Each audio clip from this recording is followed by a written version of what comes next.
anunciamos Jesus, vai para o ar. Meu irmão, minha irmã, louvado seja nosso Senhor Jesus Cristo. E louvado seja porque estamos vivendo num clima pascal da ressurreição de Cristo, da sua vitória sobre o pecado e sobre a morte.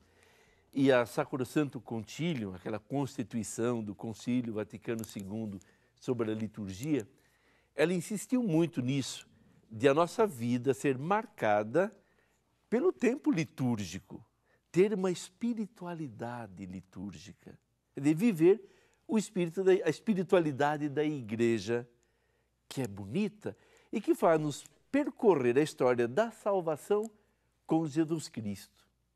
E esse segundo domingo de Páscoa é o domingo da misericórdia do Senhor. O texto do Evangelho é aquele texto belíssimo da aparição de Cristo ressuscitado aos apóstolos com a ausência de Tomé. Mas Jesus se apresenta, deseja-lhes a paz, ele quer que eles façam a experiência do ressuscitado. Por quê?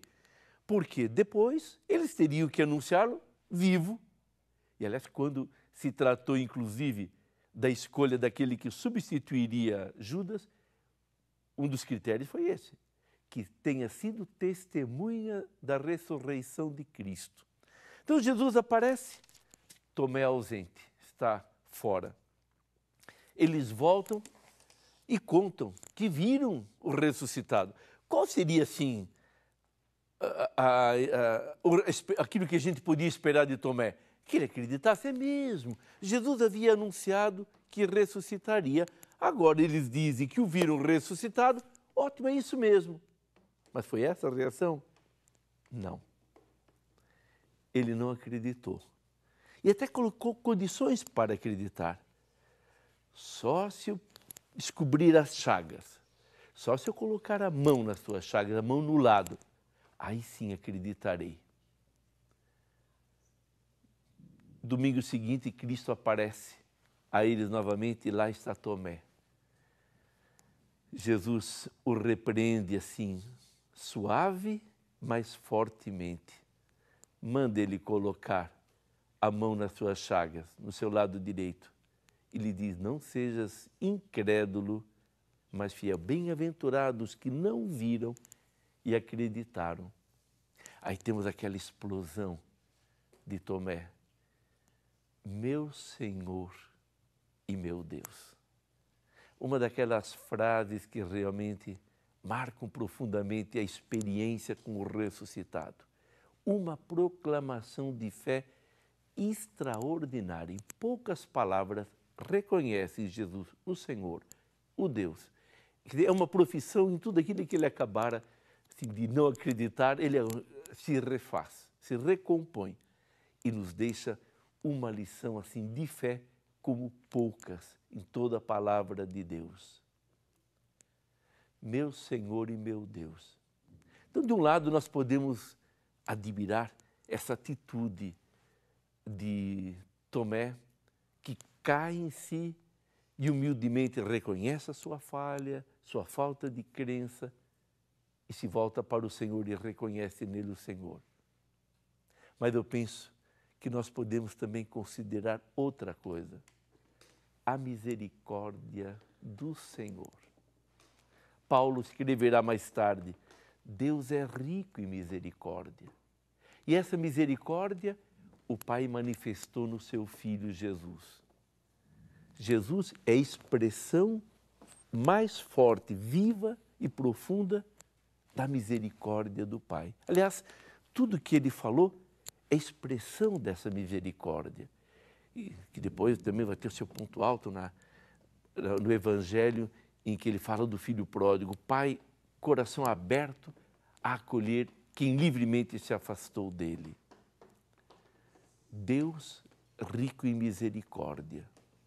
É sobre isso que queremos meditar nesse nosso programa, porque nós também precisamos fazer esta experiência da misericórdia e, tendo-a feito profundamente, levar outros a fazê-lo, como Paulo, que testemunhou, ele me amou e se entregou a Deus por mim. E a partir daí aquilo passa a ser uma força imensa no trabalho evangelizador de Paulo. Mas voltaremos a refletir sobre isso. Misericórdia é uma palavra de origem latina e significa acolher a miséria do coração do outro. A misericórdia a gente experimenta à medida que a gente vai se apaixonando por Jesus, né? Porque todas as atitudes, as palavras de Jesus são palavras de misericordiosa, quer dizer, carregada de compaixão. Misericordioso é aquele que tem compaixão, né? Aquele que é o apaixonado pela causa do reino, pela causa de Jesus Cristo. Exercer a misericórdia, primeiro, é um dom, né? É um dom de Deus, você tem que pedir a misericórdia, né? O próprio Evangelho fala, bem-aventurados os misericordiosos, porque eles se tornarão misericórdia, né? João Paulo II dizia: Jesus Cristo ensinou que o homem não só recebe e experimenta a misericórdia de Deus, mas é também chamado a ter misericórdia para com os demais. A misericórdia é quando Deus realmente ele encurva diante de nós e diante da nossa miséria. E a gente ele nos ensina depois a sermos misericordiosos. O que é ser misericordioso? É ser o mesmo, não é fazer o mesmo, é debruçar lá diante da misericórdia do nosso próximo. O sacerdote acredita na graça da misericórdia. O padre Luiz Roberto Teixeira de Lácio viveu experiências misericordiosas concretas. A experiência primeira foi na paróquia São Marcos, em Campinas, que eu trabalhei, né, durante 11 anos e pude experimentar de perto o que é a misericórdia de Deus para com aquela população sofrida, né, uma população marginalizada, sofrida, uma população que parecia que não tinha saída. De repente, a misericórdia de Deus ela foi derramada na comunidade, nos corações das pessoas. Segundo o caso que eu vi a misericórdia, quando eu fui chamado para levar uma palavra para uma mãe com 3 crianças que tinham sido sequestradas. E aí, de levar a palavra para a família e para a mãe, eu passei a ser o mediador desse sequestro.